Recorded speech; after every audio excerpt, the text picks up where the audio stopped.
Fala, amigo da missão. Estamos aqui em mais um podcast, MCast. Hoje eu estou aqui com um convidado aqui, um grande amigo de longas datas, um cara que tem feito um trabalho fantástico aí no reino de Deus. E quero que ele fale um pouco sobre ele aqui. Bruno Hauck, seja bem-vindo, amigo. Fala aí quem é o Bruno Hauck e o que o Bruno Hauck tem feito aí esses dias, para a glória de Deus. Primeiramente, né, obrigado pelo convite, obrigado pela oportunidade. E assim, né, hoje o Bruno Hauck, né, lembrando que, né, já vou aproveitar aqui, já vou começar falando. Hauck não é meu nome, né? Porque as pessoas acham que hoje pastoreando uma igreja chamada Hauck, todo mundo fala, pô, o cara pastoreia uma igreja que é o nome dele e tal. Não. Hauck é um ministério que Deus nos deu praticamente em 2006, né, que era um ministério voltado, e acabou que ficava assim, o Bruno do Hauck, o Bruno do Hauck, o Bruno do Hauck. Aí virou Bruno Hauck e nunca mais consegui me desvincular disso, né? Então, se hoje eu tenho 40 anos, né, sou casado, tenho 2 filhas, nascido e criado num lar cristão. Graças a Deus eu nunca me desviei da presença do Senhor e estamos aí, lutando e servindo o Senhor. Bacana demais. E fala pra gente o que significa Hauck. Então, Hauck começou com o Ministério de Missão Urbana, underground, né? Igual eu estava comentando aqui agora há pouco, que não é um ministério que era bem visto. Então, Hauck significa Refúgio de Adoradores Undergrounds de Cristo. Então, ou seja, a gente teve esse direcionamento, né, de Deus para a gente estar fazendo um trabalho com uma galera que a igreja na época não alcançava, né? A igreja na época não tinha porta aberta, que era a galera do rock, do rap, do hip hop, clubber e por aí vai. Então, assim, a gente viu dentro desse chamado uma estratégia de Deus para que a gente, através de show de rock, através de eventos evangelísticos, através de eventos, igual a gente participou muito de evento de skate, essas coisas, tudo, a gente levava a palavra de Deus dentro de uma forma que a igreja, às vezes, ainda naquele tempo não entendia, né? Tanto é que o Ministério de Missão Urbana não era esse ministério que hoje toda igreja praticamente tem um Ministério de Missão Urbana. Porque naquela época a missão urbana era voltada ao underground. Então, Hauck é essa abreviação. Refúgio de Adoradores Underground de Cristo. Que com o passar do tempo, Deus também falando comigo, ele disse que estava na hora de abrir o leque para aquilo que ele iria fazer. Então, foi aí que nós mudamos e saímos de Refúgio de Adoradores Underground de Cristo, passamos a ser Refúgio de Adoradores Unidos em Cristo. E que hoje se tornou uma igreja. Né? Então, Hauck é praticamente isso, não é meu nome. Bacana demais. Bruno, fala pra gente aí, né, como nosso Amcast aqui é um podcast missionário, qual tem sido a sua missão, né? Como Deus te chamou. Vamos começar por aí, como Deus te chamou, no tempo que Deus te chamou aí, porque hoje até o tema hoje é o desafio de cumprir o ID, né? Sim. Desafio de pregar o evangelho nos dias atuais. E como Deus te chamou, como começou a sua caminhada aí com Cristo aí, dentro do teu ministério Hauck? Então, o Hauck surgiu em 2006, né? Eu tive fora do Brasil no ano de 2005. Eu estava com 19 anos de idade, eu me mudei para a Inglaterra. Fiquei na Inglaterra um período de quase um ano. Então, quando nós retornamos da Inglaterra para o Brasil, Deus, acho que ele praticamente me levou para lá, para começar um trabalho, para começar algo na minha vida que fosse direcionar para aquilo que viria a ser a minha vida a partir daqueles dias. Porque até então eu já fiz teatro, já fiz musical na igreja, então eu já fiz um pouquinho de tudo na igreja, cantava e tal. Só que aí, quando eu fui para a Inglaterra, Deus começou a trabalhar o meu caráter, Deus começou a trabalhar dentro de mim algo que talvez se eu tivesse ficado aqui no Brasil poderia acontecer, talvez sim. Mas talvez não teria sido tão impactante como foi, estando longe de casa, longe dos amigos. Sabe aquele negócio de você... João Batista, ele vai para o deserto, não porque o deserto é o lugar de você ser tentado. Não, o deserto é o lugar onde você tira de perto toda distração. Então eu acredito que Deus ele me levou para uma terra longínqua para tirar a distração, para me mostrar, para me direcionar. Então, quando eu voltei para cá, A gente começou a fazer esse... Comecei, né, a me envolver com a galera do rock and roll, e por aí foi indo, eu comecei a cantar numa banda, e de repente surgiu esse lance do Ministério de Missões Urbanas, e dentro desse Ministério de Missão Urbana a gente começou a pregar o evangelho, a gente começou a ministrar, a tocar, e assim as coisas foi acontecendo. Então tudo, eu costumo dizer hoje, ô pastor, que nada na minha vida acontece por planejamento meu, sabe? Eu não planejei nada na minha vida até hoje. Nem começar um ministério, nem tocar numa banda. As coisas simplesmente começou a ir acontecendo gradativamente, o Senhor começou a colocar. Você foi apontando e foi fluindo. Foi fluindo. Então, sim, por exemplo, quando eu entrei para a banda, porque, olha só, eu entrar para a banda foi a porta que Deus usou para me levar para o campo, da missão urbana. Então, se eu não tivesse entrado na banda, eu não teria ido para o campo da missão urbana. Porque quando eu entrei para a banda de rock da galera, na época chamada Try Again, a gente começava a tocar aqueles rock and roll pesado, e a gente começou a ver o seguinte, cara, sabe aquele Romanos 8,19? É uma ardente expectativa na criação. Então a gente chegava nesse show de rock lá, que a galera tudo doidona, bêbada, usando droga e tudo mais, e a gente falou, pô, mano, quem vai pregar para esses caras? Quem vai falar? A igreja tem medo deles. Então, sim, olha pra você ver, de uma coisa Deus... E a banda de rock era cristã? Banda cristã. Então todo mundo era formado por mim e por alguns meninos que na época era da Betuel, na época ainda era o pastor Freitas. Então, assim, tinha o baterista que era o líder, ele é filho de uma pastora da Quadrangular. Então, assim, juntou os meninos e eu não pedi para entrar na banda. Né? Nessa época quem estava cantando era um amigo meu. E eu fui pro ensaio deles. Cheguei no ensaio deles lá e ele simplesmente anunciou pros caras assim, gente, eu tô saindo da banda, trouxe o Bruno aqui hoje, ele vai assumir o vocal no meu lugar. Nem eu sabia. Eu falei, como assim, velho? Eu vim pra assistir o ensaio, vou sair daqui vocalista da banda. Então, assim, Deus usando os seus meios, suas formas para colocar a gente dentro do propósito. Então, eu costumo dizer justamente que tudo aquilo que Deus, ele de fato, ele tem para fazer, ele vai fazer. Sim. Então, assim, eu não procurei com as minhas próprias mãos, sabe? Aconteceu. E assim, todas as coisas foi vindo. Então, depois da banda, veio o Ministério de Missão. A gente começou a reunir dentro de um condomínio, lá no Tirol, no Parque Imperial, lá no Tirol. Aí a gente começou a falar de Jesus para um grupinho de adolescente, um grupinho de jovens ali que foi crescendo. De repente, foi chegando um, foi chegando outro. Daqui a pouco a gente viu, a gente já não estava cabendo lá dentro do condomínio, sabe? Então, sim, e aí eu fui para a igreja, e levei a galera toda para a igreja. Então, sim, todas as coisas foram acontecendo praticamente dessa forma. Deus guiando. Então, todo o nosso trabalho com as escolas, trabalho com morador de rua, tudo isso, nada foi a gente falando assim, pô, vamos fazer? Não. Foi Deus direcionando e na hora que a gente assustou, nós já estávamos fazendo, sabe? Então, é mais ou menos isso. E hoje você atua mais com jovens e adolescentes, né? Inclusive em escola, né? Você tem na verdade, assim, né? Na verdade, hoje, a gente tá numa pegada, igual eu te falei, né? A gente vai sendo transicionado pelo Senhor. Então, assim, eu fiquei trabalhando com jovem e adolescente quase 19 anos na minha vida. Ministrando para jovem, adolescente, fazendo trabalho dentro de escola. O nosso projeto de palestras em escolas tem 13 anos. Eu não pedi para entrar na escola. Eu estava em casa, meu telefone tocou e, de repente, você dá palestra em escola? Eu falei, não. A sua irmã falou que você dá. Eu falei, minha irmã é doida. Aí minha irmã no telefone falou, não, Bruno, vem, porque o palestrante de hoje faltou, não tem ninguém para cobrir, esses meninos estão precisando de Jesus. Eu falei, não, se vou falar de Jesus, eu vou. E eu fui, tem 13 anos.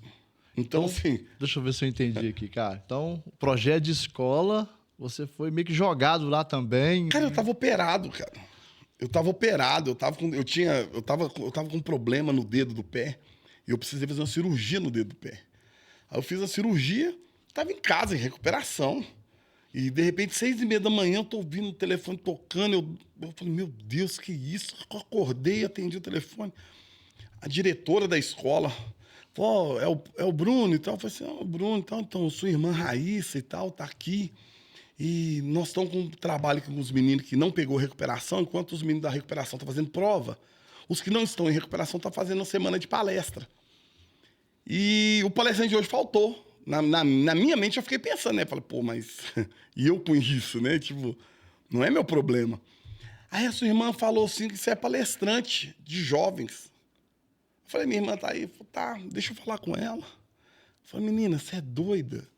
Escola é um estado laico e tal. E como é que eu vou chegar aí? Eu só sei falar de Jesus. E, não, eles estão precisando. Eu falei, não, se tá precisando, eu vou. Aí eu morava no centro de Contagem, né? E eu fui lá naquela escola, Cláudio Brandão, lá no Tirol, ali na entradinha do Vale de Jatobá ali e tudo mais. E aí eu fui. Peguei um ônibus, na época 1108, peguei um ônibus, fui pra lá, pra escola. Chegando lá na escola, lá, eu com o dedo enfaixado, né? Com gás no dedo. Chinelo, eu fui de chinelo, quando podia calçar tênis. Cheguei lá, achei que, tipo assim, era pra turma da minha irmã. Cheguei lá, cara, era quase 500 alunos. Eles me colocaram no meio daqueles meninos e eu fiquei, meu Deus, e agora o que eu falo? E Deus começou a falar assim, só abre a boca, o resto eu faço. Eu falei, amém. Peguei o microfone assim, tremendo. E a diretora ainda pondo pressão. Você vai falar sobre o quê? Eu falei, não faço ideia.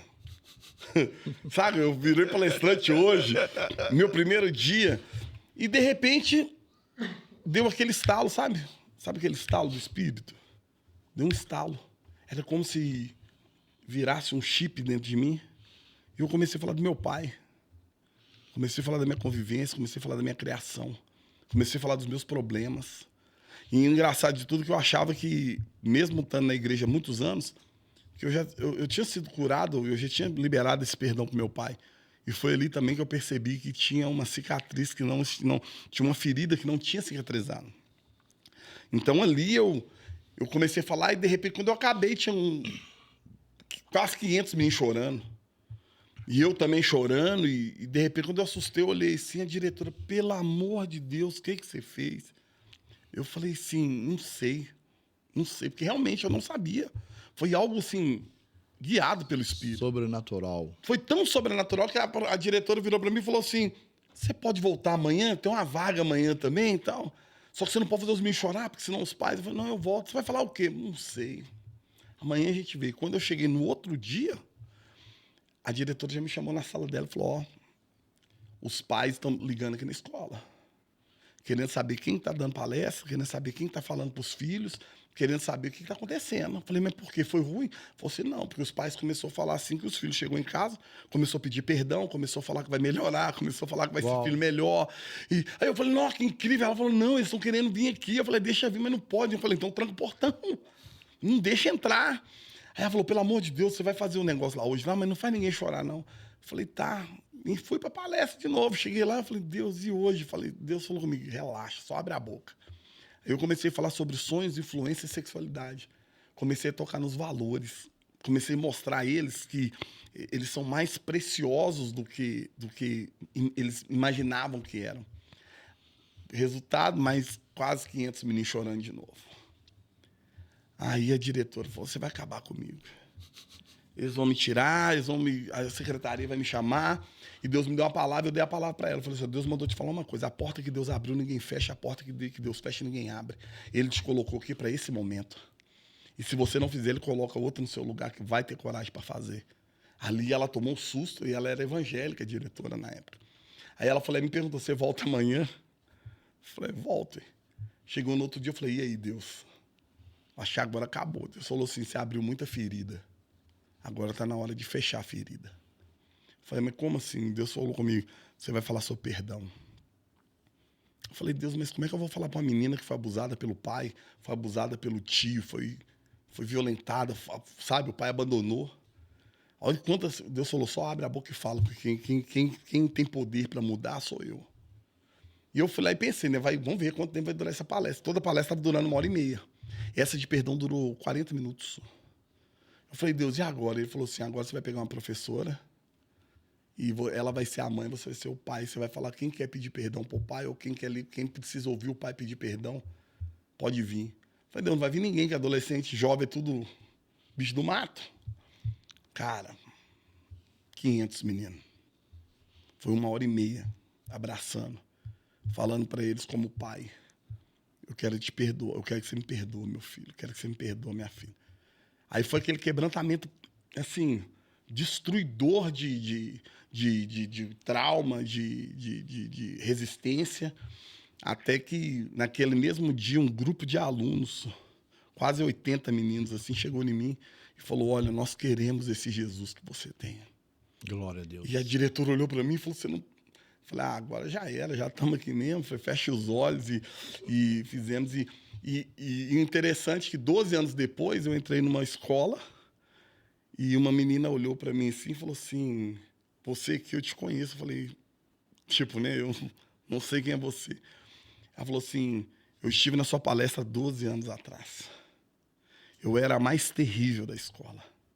Eu estava aliciada praticamente na prostituição. E aquelas palavras mudaram a minha vida. Hoje ela é professora. Então, assim, 12 anos depois, a gente vê o rastro do Espírito, aquilo que Deus ainda está fazendo. Então, não foi nós que começamos o trabalho. Por isso que hoje a nossa palestra tem 3 etapas. Porque foram 3 dias de uma necessidade da escola que nós atendemos e que se tornou um projeto que dura 13 anos. Que bênção. E aí, você tem um número expressivo, assim, né? De alunos alcançados, né? Passa de 100 mil, né? Passou. Já. Hum. Porque não só dos alunos, né? Porque depois nós também fizemos palestra para professor, fizemos palestra para os funcionários em si, fizemos palestra para os pais, né? Tem uma certa escola que a gente foi, fizemos um trabalho lá que era 1.500, quase 1.550 alunos. E eles me convidaram para fazer uma palestra para os pais. Foi até uma das primeiras palestras para os pais que eu fiz. E cheguei lá no dia, lá tinha 70 cadeiras. Falei, pô, 70 cadeiras para 1.500 meninos? Aí eles, se vier. Por causa do desinteresse da paternidade, né, da família. Mas olha o que o Espírito Santo faz. A Bíblia fala assim que aonde o Espírito chega, o mal sai, né? A luz volta a brilhar. A luz de Cristo dissipa as trevas, né? Então, o que aconteceu naquele dia? A escola estava esperando 70 pais, veio 700. Uau. E mais 250 alunos para assistir a palestra. E naquele dia a escola ficou desesperada porque não tinha se preparado para aquilo tudo. E foi assim tremendo, porque você via os pais chorando, você via quantos pais também estavam, às vezes, no campo do eu estou sem compreensão, ninguém me compreende.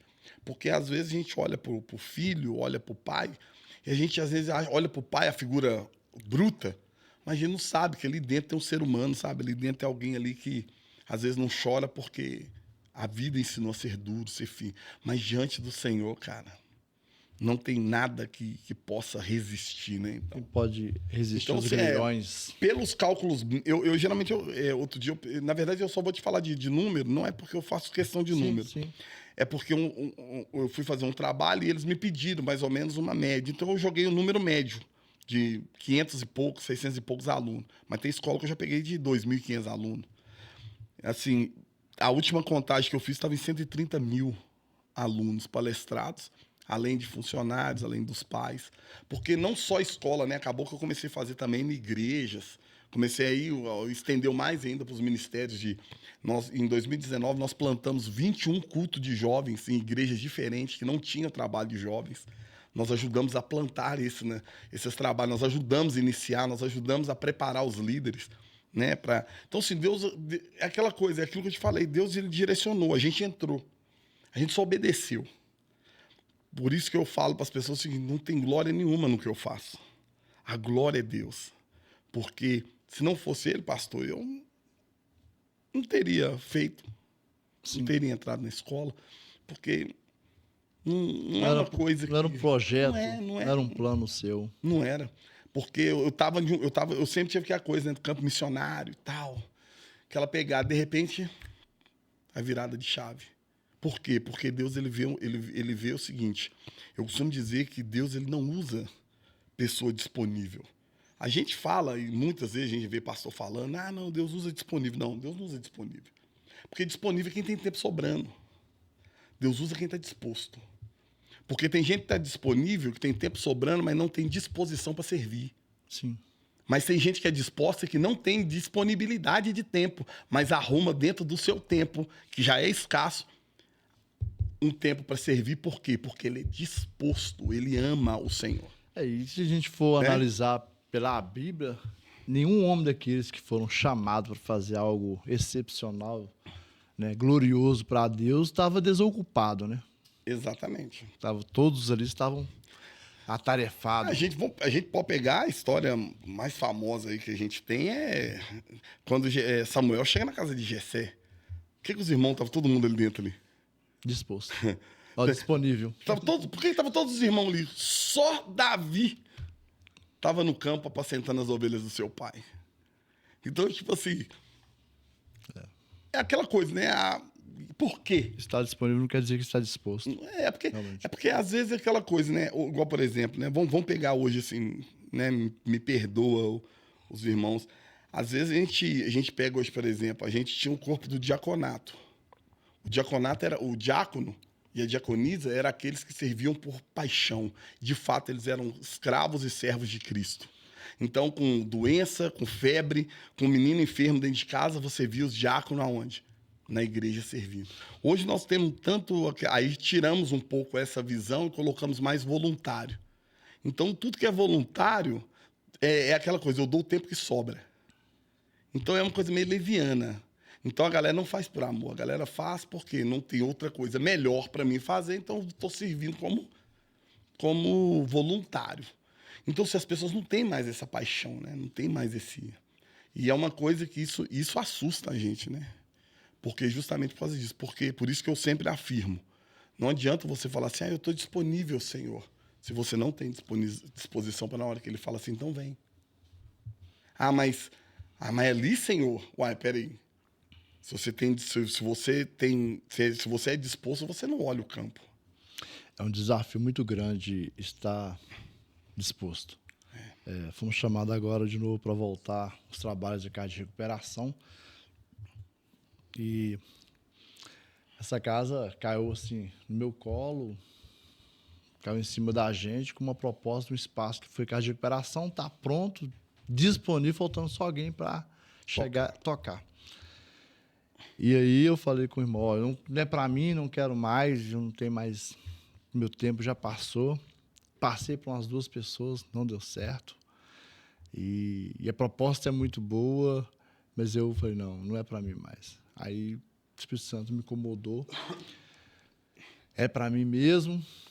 E me traz muito medo, porque, na verdade, todos os desafios que Deus nos dá, se não nos trouxer um certo medo, provavelmente não é Deus que nos deu. Porque não é um medo de covardia, mas é um medo de se sentir incapaz. Isso aí que você tá falando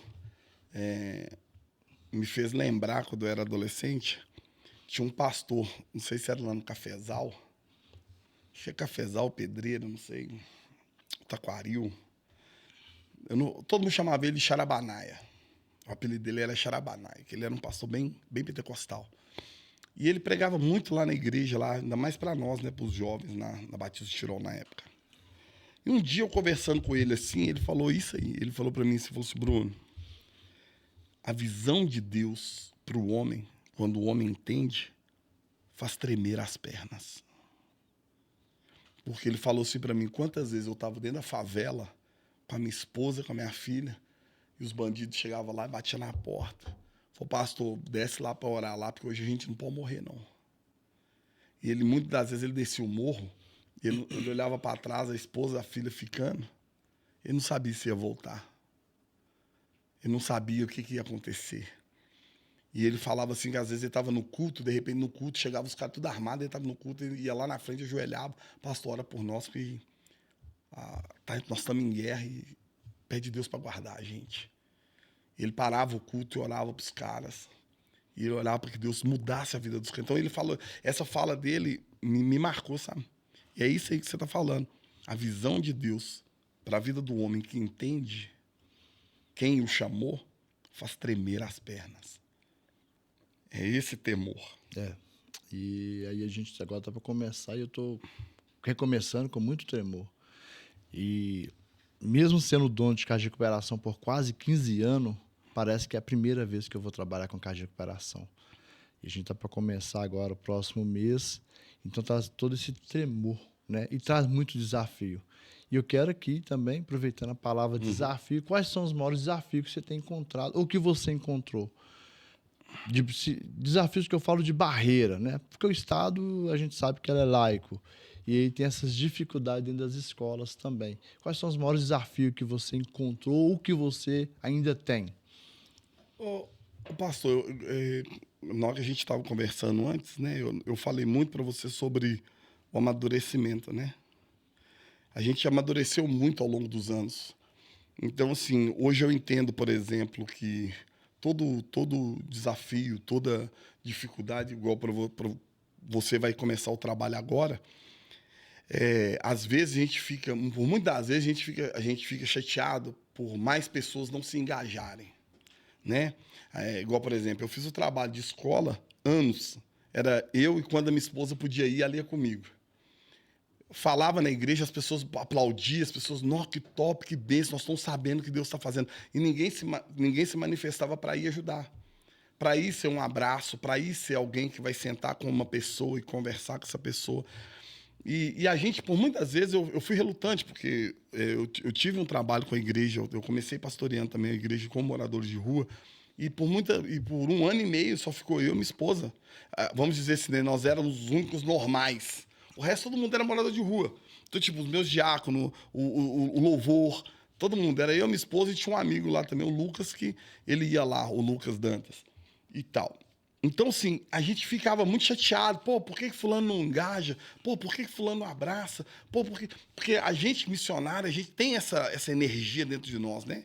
Nós temos esse temperamento dentro da gente que a gente fica... Pô, irmãos, a gente chega na igreja, irmãos, acorda, não sei o quê. Só que aí, pastor, a gente vai amadurecendo e Deus vai começando a mostrar para nós o seguinte. Quando Gideão ele é chamado para livrar Israel dos midianitas, o exército midianita tinha 135 mil homens. Ele junta 32 mil. Então, nada, ele dava quase 5 homens para cada um ali. Deus vira para ele e fala assim, tem gente demais. Se vocês forem para a guerra e vencerem, Israel não vai dar glórias para mim. Porque eles vão achar que eles venceram por conta própria. Vamos tirar aí, pode dispensar. Vai 22 mil embora. Ou seja, agora foi 3, agora foi 10 mil. Deus falou assim, tem gente demais. Se eles vencerem, a glória não é minha. Pode tirar. De repente sobra 300, aí você pensa. E agora 450 homens para cada um. Porque esse é o cálculo, né, que a gente já faz por ser homens. Só que o que Deus está nos ensinando? Que não é porque Deus gosta de ver a gente sofrer. É porque Ele é o dono da seara. Então, quando Mateus ele vai falar assim, olha, o trabalho é muito, poucos são os ceifeiros. Então, ore para que Deus levante mais trabalhadores. O que Deus está nos ensinando nisso? Que esse negócio que hoje a gente encarava como desafio, como negligência da igreja, como, pô, o pessoal não acorda, o pessoal não desperta. Hoje eu entendo que Deus está mostrando para nós o seguinte. Deus está simplesmente mostrando para nós que ora e pede para que levante mais. Mas entenda que mesmo que eles não se levantem, a obra não vai ficar sem fazer. Pode ficar mais difícil, pode ficar mais demorada, pode ficar mais cansativo, mas eu serei com vocês até o final. É o que o Senhor fala. Serei com vocês, estarei com vocês em todo o tempo. Então, ou seja, Deus está mostrando para nós o tempo inteiro o seguinte, ore para que mais trabalhadores se levantem. Mas se não os levantar, o que nós temos como entendimento hoje espiritual?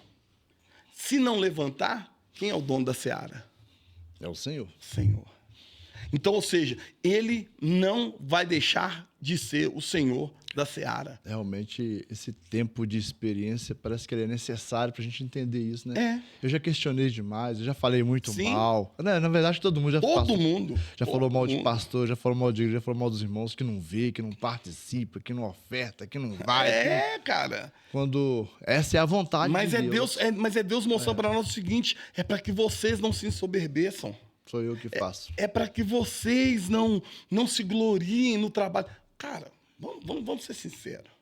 Quantos pastores que estão fazendo um monte de coisa que Deus mandou fazer por causa de engajamento, por causa de querer mostrar para as pessoas o tanto que ele é ativo, o tanto que ele é produtivo. Cara, hoje eu entendi que eu só faço o que Deus manda.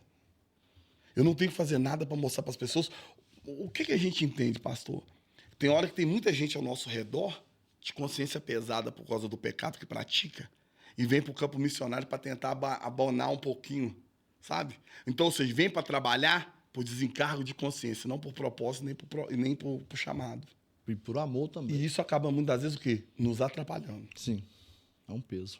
Igual, por exemplo, o que começou a acontecer? Eu fiquei, por muitas vezes, quando eu ia nas igrejas, eu contava sobre o trabalho nas escolas, quantas vezes as igrejas aplaudiam, glória a Deus, aleluia. Eu falava, não, irmão, pode parar. Pode parar, sabe por quê? Não adianta vocês baterem palma, sendo que não tem ninguém para cuidar desses meninos. Porque toda igreja que a gente chama, todo irmão que a gente chama para ir lá, porque quando eu saio das escolas, a maioria das escolas quase entrega a chave. Fala assim, não, pode fazer o que você quiser aqui. Aí você quer passar para uma igreja que está próximo da escola, fala, aqui, ó, a escola abriu as portas, cuida lá, entra, monta uma célula, monta um grupo de convívio, faz um projeto. Ninguém quer. Eu fiz uma palestra, entendeu? Acho que em Sabará, eu e a minha irmã, e um amigo também participou, porque ele era da região, e no final da palestra a diretora nos chamou e queria que nós abríssemos uma célula lá, para os professores e para os alunos. Só que, de acordo e com a demanda, na época eu estava com 2 casas de recuperação, de homem e de mulher, e um projeto de criança na comunidade. Eu não tinha disponibilidade. Sim. E a gente não conseguiu ninguém para apoiar essa escola. Tanto que depois eles chamaram nós novamente para palestrar lá, mas falou, vocês conseguem dar continuidade? Porque quando você falou que você palestrou 3 dias na escola e hoje você faz um trabalho de introdução do evangelho, né? É como Desentulhar poços, né? desentulhar os poços e depois deixar ele gerando água. Não tem quem cuide Não dele. tem quem cuide. E quando você fala isso, é uma necessidade, né? E pastor, sabe o que é o mais, assim, sobrenatural? E isso Deus falou comigo ontem. Tá? Deus me lembrou isso ontem. Que eu fiquei anos trabalhando, só eu indo, só eu fazendo lá. Não tinha ninguém comigo. Às vezes eu pegava o carro, ia atravessar, ficava o dia inteiro fora, fazendo 2, 3 escolas por dia. E sabe o que aconteceu? Deus começou a me mostrar o quê? Que ele é a videira. Os frutos que damos vêm dele. Vem dele. Né? Então, o que começou a acontecer? Começou a aparecer voluntário. Sabe de onde que apareceu voluntário? Das próprias escolas que eu palestrei.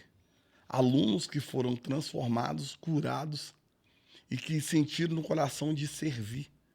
Então, aí agora eu levantei praticamente uma equipe de meninos que foram palestrados. O fruto que permanece. O fruto começou a dar fruto.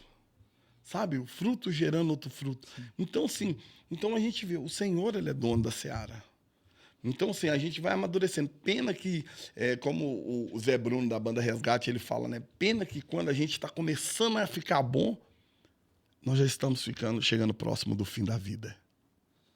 Né? Então, assim, hoje a gente está de barba branca, eu já fiz 40 anos.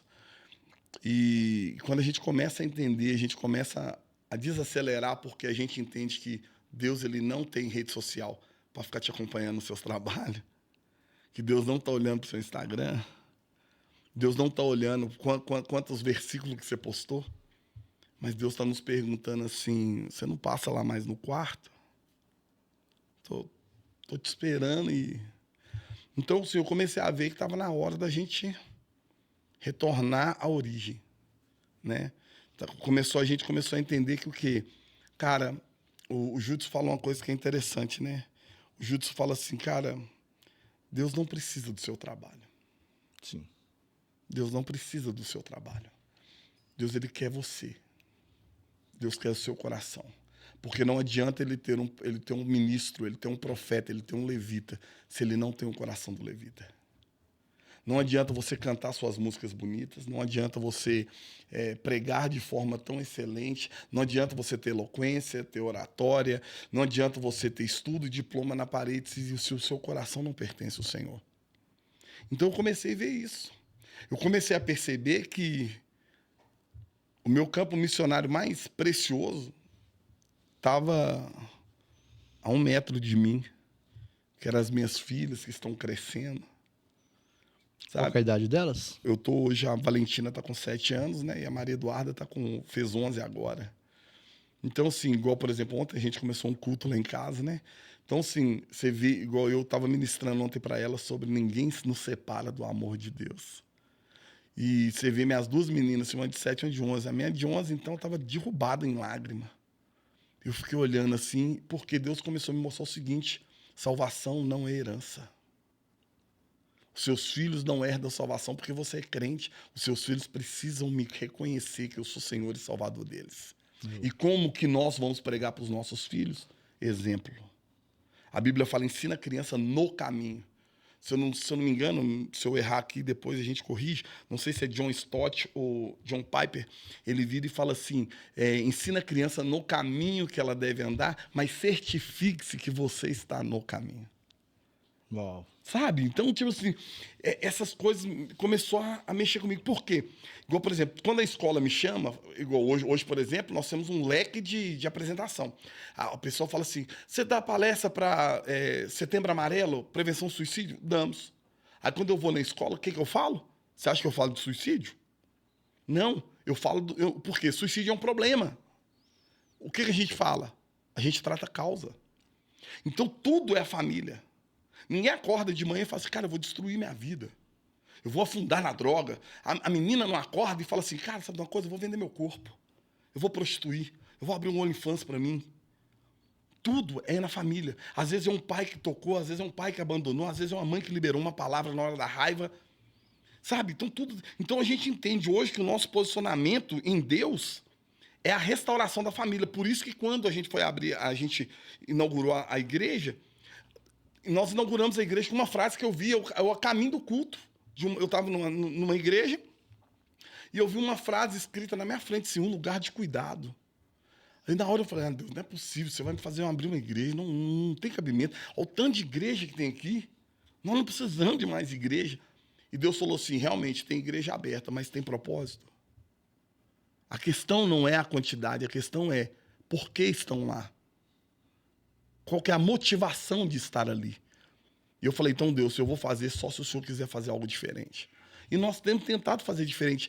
A gente tem tentado sair um pouco, sabe, desse glamour que a igreja se tornou, e nós estamos voltando a ter culto em família dentro de casa, nós estamos voltando a falar sobre libertação, a falar sobre cura, a falar sobre maldição, a falar para as pessoas sobre céu e sobre inferno.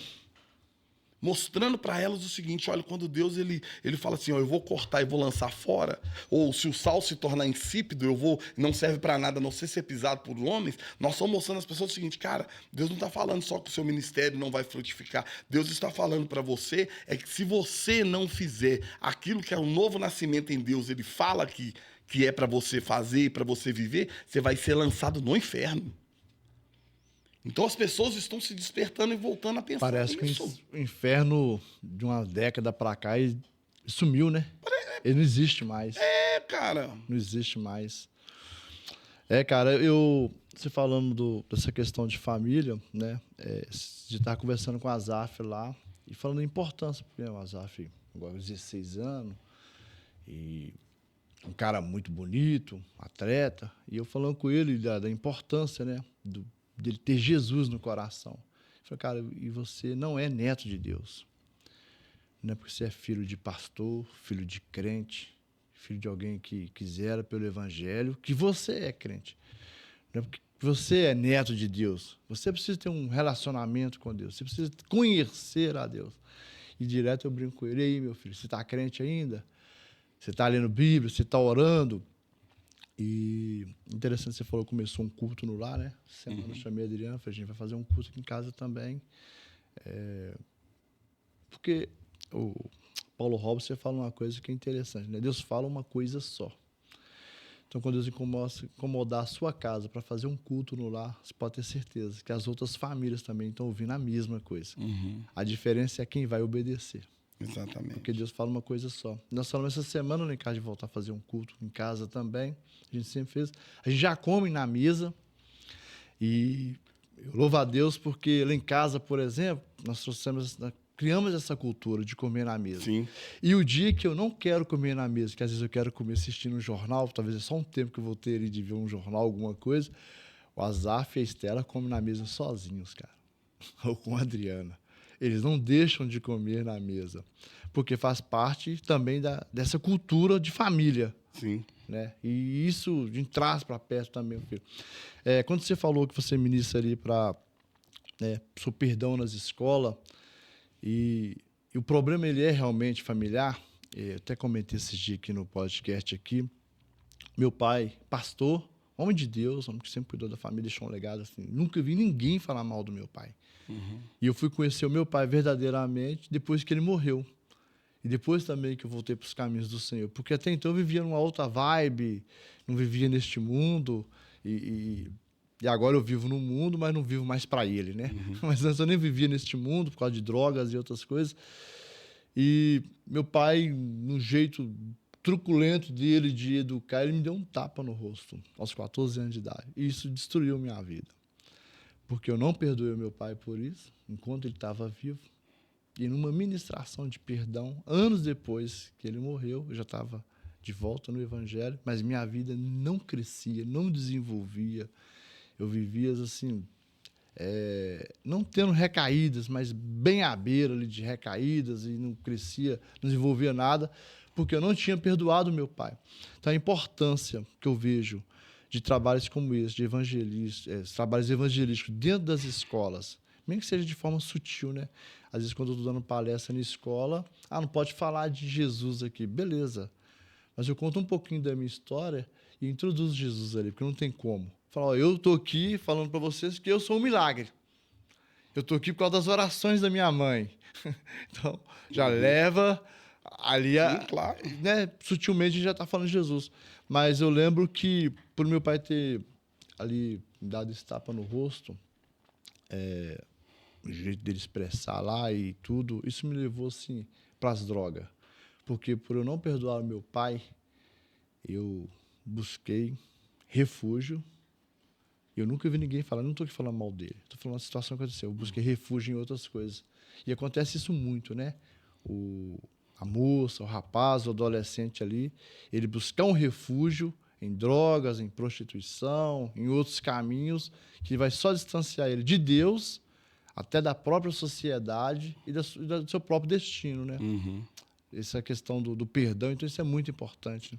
Cara, eu costumo, na palestra, eu inicio a palestra falando muito assim, pô, velho, pai e mãe, tem hora que é difícil pra caramba, né? Família tem hora que, nossa, e os meniné? Qual que é a resposta que a gente mais escuta de um pai e de uma mãe? É não. Os meninos vão falando. Quer dormir na casa do fulano? Não pode. Quer fazer tal coisa? Não pode. Eu costumo dizer que todo mundo que tem um pai e uma mãe que fala não demais, tem um amigo que a mãe e o pai é permissivo demais. Parece que é para esfregar na nossa cara. E isso a gente vai crescendo, vai ficando, pô, eu queria que meu pai e minha mãe fossem assim, queria que não sei o quê. E os meninos vão indo. Até uma hora que eu paro e falo assim, cara, mas e aí? Aí eu pergunto, né? Pô, e aí? Quem tem o pai pedreiro? Os meninos, pô, tem sempre um, né? Como é que é a mão do seu pai? Pô, a mão do meu pai é cheia de calo. E o rosto, todo queimado de sol. Meu pai, eu falei, já viu seu pai acordar com dor e trabalhar? Pô, já vi e tal, não sei o quê. Eu falei, pois é, mas qual foi a última vez que você pegou um creme e passou na mão dele? Porque pontuar problema é muito fácil, cara. Pontuar os defeitos é muito fácil. Qual foi a última vez que você comprou um creme? Mas qual foi a última vez que você pagou um baseado pro seu amigo? Qual foi a última vez que você comprou uma camisinha pro seu amigo que estava fazendo coisa errada? Qual foi a última vez que você comprou uma pílula do dia seguinte, menina, para sua amiga de 14, 15 anos, para você ajudar a encobrir dela um erro. Mas você nunca passou um creme, uma massagem nas pernas da sua mãe que trabalha com serviços gerais. A gente começa a trazer o outro lado. A gente começa a mostrar para eles o seguinte: toda moeda tem duas caras. Então você tem que entender o que está acontecendo. E a falta de perdão, eu falo muito com eles que a falta de perdão, como eu estou dentro da escola, né, eu falo que a falta de perdão é como a mochila deles. Porque ninguém carrega todos os materiais todo dia. Você só carrega o material da aula do dia. Mas tem coisas na mochila que não saem da mochila. Lápis, borracha, caneta, régua, tesoura, cola. Porque todo dia você está usando. Eu falei, então a vida é igual a mochila. Tem coisas que são princípios, que elas têm que estar lá. Perdão, longanimidade, benignidade, justiça. Muito bom. E aí o que acontece? Quando você decide não perdoar, é como se você começasse a ir para a escola carregando a mochila e toda pedra que você encontra, você coloca dentro da mochila. Você precisa dela? Não. Mas você pega e põe. Aí você pega a primeira, pega a segunda, pega a terceira, porque a gente só precisa começar. Depois vira um hábito, memória muscular. Então, você só precisa ser ferido uma vez. E por você não tratar a ferida, você vai continuar ferindo e sendo ferido. Por causa da primeira que não foi curado. Então, a gente começa a mostrar para os meninos o seguinte: vai chegar uma hora que sua mochila vai estar tão pesada que você não vai conseguir carregá-la. Por isso que você, quando tomou o tapa, sua vida não andava, sua vida parou. Por quê? Porque não tinha perdão. Você ainda estava carregando uma mochila pesada. Sem necessidade alguma. Até o dia que alguém virou para você e falou assim: por que você está carregando essa pedra dentro da mochila? Ó, você, nem percebi. Por quê? A gente acostuma com o peso. O ser humano, ele é adaptável. Sim. O ser humano se adapta a qualquer situação. Se tem muita comida, ele come muito. Se tem pouco, ele come pouco. Você tem que andar, eu costumo dizer, quando a gente vai pro sertão, quando eu ia pro sertão, ou quando a gente foi pra Amazônia, aí a gente chegou lá, o pessoal falou assim: meu Deus, como que esse pessoal consegue viver isso aqui? Eu falei, queridão, deixa eu falar com você, isso aqui pra eles é normal. Isso aqui é ruim pra nós que conheceu a facilidade lá. Isso aqui pra eles é normal, ué. Eles não sentem isso aqui, peso disso aqui, não, ué. Uma das virtudes do ser humano é ser adaptável e também é uma das maiores desgraças. Exatamente. Porque é como o sapo. Se você pega o sapo e joga o sapo na água quente, ele pula. Mas se você pega o sapo e joga o sapo na água fria e leva pro fogo, ele morre cozido. Porque o que mata ele não é a temperatura, mas é o esforço que ele faz para se adaptar à água que está mudando. Então a gente morre porque a gente está o tempo inteiro tentando agradar o mundo. E a gente, de fato, não está sendo aquilo que Deus nos chamou para ser. E isso vem por onde? Vem pela falta de perdão. Porque meu pai, por exemplo, meu pai fez muita coisa comigo. Eu falo isso dentro das escolas. Falei, meu pai me bateu, meu pai me agrediu, meu pai me machucou com palavras, meu pai falava que eu não ia servir para nada. Você tá entendendo? O dia que minha mãe e meu pai falou assim, nós vamos separar, eu fui o único filho contra. As pessoas falam assim, por que seu nome é Bruno Hulk? Eu falei, ó, hoje eu carrego o Hulk, mas o meu primeiro nome não é Bruno. Meu primeiro nome é Celso.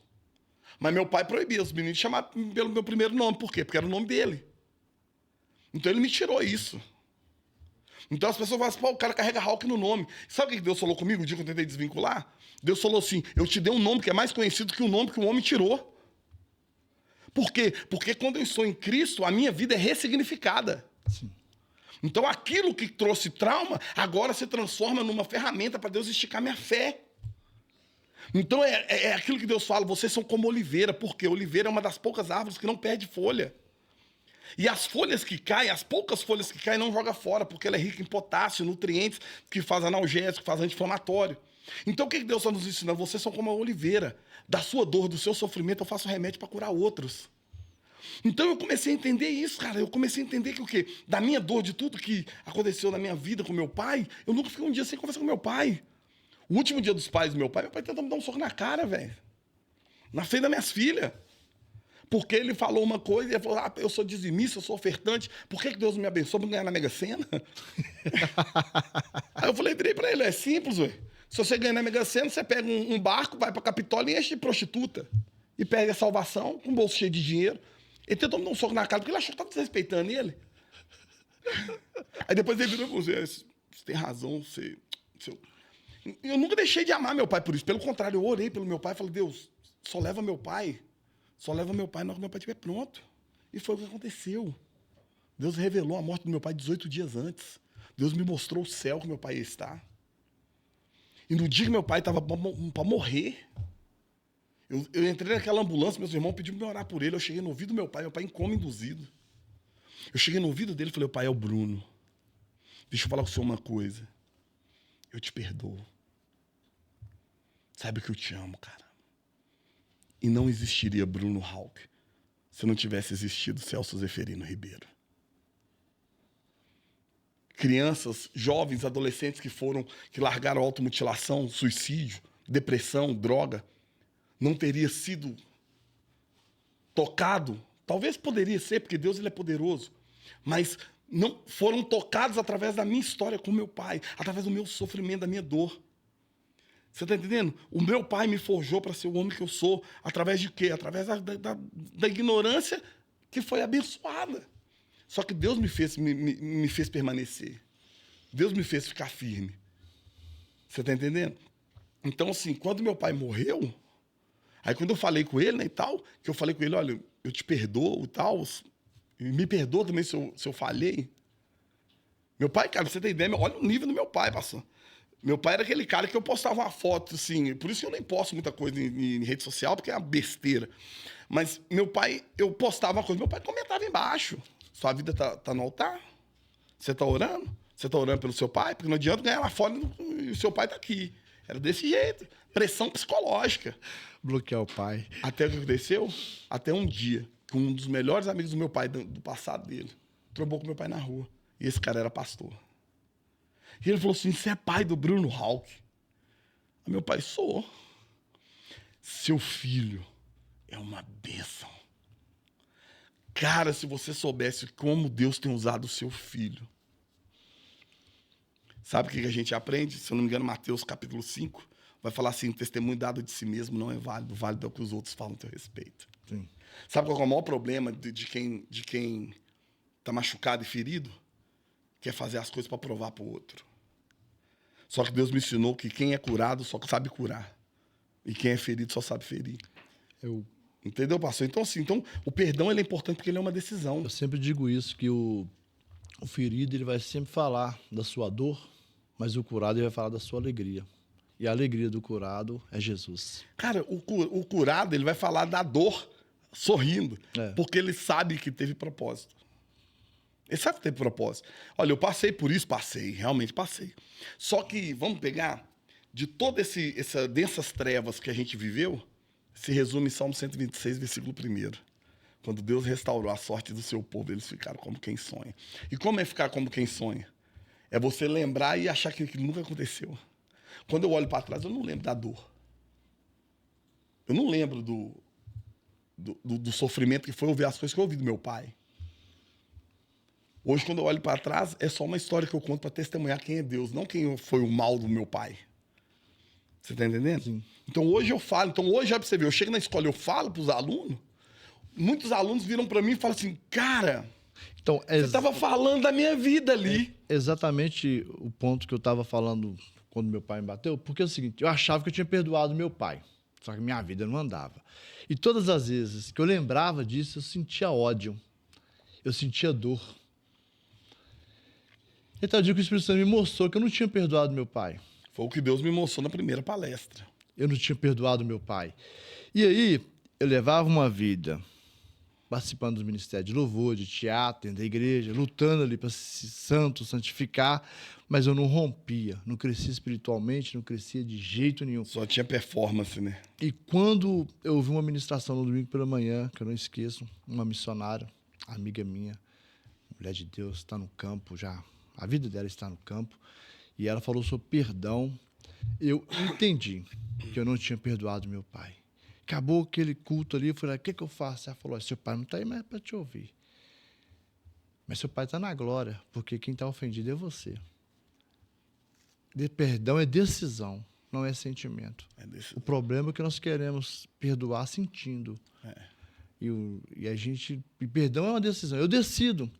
Recentemente aconteceu uma coisa comigo, alguém que tinha feito um mal muito grande para mim, e eu perdoei essa pessoa, decidi perdoá-la.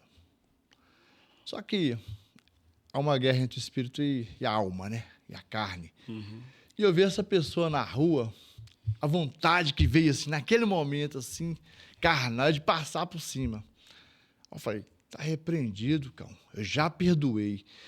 E eu peguei como hábito para mim o seguinte, todas as vezes que eu decido perdoar alguém, porque hoje, graças a Deus, eu não ando mais ofendido com ninguém já há muito tempo. Às vezes me chateia, beleza, é questão de momento ali. Mas sobre perdão, eu decido, eu declaro. E eu falo em voz alta. Fulano de tal está perdoado por isso, isso, isso, isso. Quando minha alma, não sei se é minha alma, se é o cão que vem trazer na minha memória a ofensa, eu falo, fulano de tal, eu já perdoei naquele dia, por isso, por isso, por isso. Fulano de tal, eu declaro em voz audível, assim, igual eu estou falando com você aqui. Fulano de tal não me deve nada. Porque se você alimentar, cara, a ofensa, ela vira uma árvore. E aí, que a Bíblia vai dizer o quê? Não haja em vós nenhuma raiz de amargura. Porque às vezes até corta ali o tronco, ali, a árvore, mas a raiz, tá? Um dia esse negócio brota, vira árvore, dá fruto, e o fruto é terrível. Né? O fruto da ofensa é doença, é inferno e morte. Para si mesmo. E aquela coisa, né? Nessa maturidade a gente aprende sobre, igual eu estava te falando, né? A gente aprendeu na maturidade o quê? O Senhor nos justifica. Sim. O Senhor nos justifica. Esses dias eu sofri um golpe. Então, eu sofri um golpe e tal, e o pessoal ficou todo mundo olhando para mim, tipo assim, achando que eu ia... Eu continuei rindo, o pessoal falou assim, mas e aí o quê? Eu falei, cara... Você vai se ofender com uma coisa que não é verdade? Então, deixa falar até papagaio fala. Então... E falar da gente é complicado, né? Se falar mentira, é mentira mesmo. E se falar e for verdade, é verdade mesmo. Doer pra quê? Chorar pra quê? Vida que segue. Amigo, estávamos terminando aqui nosso Foi um tempo. prazer. Voou, né? Voou, é rápido demais. Mas eu queria aqui que você deixasse aqui pra gente aqui uma palavra para aquele missionário, sabe? Para aquela pessoa ali que está travado ou que desistiu da caminhada. Uma palavra aí de incentivo, uma palavra da sua própria vivência, do próprio desafio que você tem enfrentado bastante, para que a gente possa aí tocar esse coração dessas pessoas aí que estão querendo parar ou que estão querendo começar a estar com medo ou que estão parados. O que você diz para a gente, para essas pessoas? Para quem, de fato, está no campo, está pensando em parar, porque às vezes tem medo, tem dúvida, você está onde Deus queria que você estivesse. Ponto. O que vai acontecer é um mistério. Deus tem algo para fazer, Deus tem algo para se revelar. Não vai ser fácil, não vai ser tranquilo, mas é aquela coisa, né? Você está dentro do barco, Jesus está dormindo lá e de repente chove, os discípulos começam a ficar doidos. Nós vamos morrer. O barco ainda é o lugar mais seguro. Pular na água não resolve, vai te matar. Então fica firme, mantenha-se firme. Para você que quer começar, escuta o que o Espírito está te dizendo. Eu costumo dizer uma coisa, antes de você tocar os confins da terra, toca primeiro em Jerusalém, sabe? Ninguém vai se tornar missionário sem antes ter sido missional. Ninguém vai tocar uma nação sem antes ter tocado a sua casa, a sua família. Então, assim, começa a entender e respeitar o processo. Começa a entender o que Deus está fazendo. Porque Deus, ele trabalha com processo. Deus, ele não vai pegar um menino e vai confiar um menino algo... Não, ele levantou Davi, ele levantou José, mas teve preparação. Então, às vezes, a preparação vai doer, às vezes a preparação vai dar medo, mas não importa. Por quê? Porque Deus revela o fim no início. Deus mostrava para eles já o reinado e mostrava para eles o governo. Não mostrou a rota, não mostrou o caminho, o percurso. Então, obedeça ao Senhor, sabe? Ore, jejue, busque o Senhor, a tempo e fora de tempo, sabe? Se entregue ao Senhor, porque mais do que você possa fazer, seja. Entra para o seu quarto, tranca a porta, fala com o Pai que está em secreto e ele vai revelar aquilo que você tem que fazer, como foi com a minha vida. E para você que tá parado, levanta, sacode a poeira, sabe? Ah, mas fui ferido, mas, pô, cara, levanta, sacode a poeira. Bem-aventurados sois vós quando vos perseguirem, vos caluniarem, vos injuriarem. Sabeis que não é por causa de vós, mas é por causa do meu nome. Então, se a gente quer amanhã ter um corpo glorificado com Cristo, nós temos que carregar também no nosso corpo as marcas da perseguição que Cristo Jesus carregou. Então levanta a cabeça, sacode a poeira. Essas marcas, a cicatriz que vai ficando pelo corpo, nós vamos nos apresentar diante do Senhor e falar, Senhor, missão cumprida. Amém. Missão cumprida. Então Deus abençoe vocês e fica firme. Vai dar certo. É isso aí.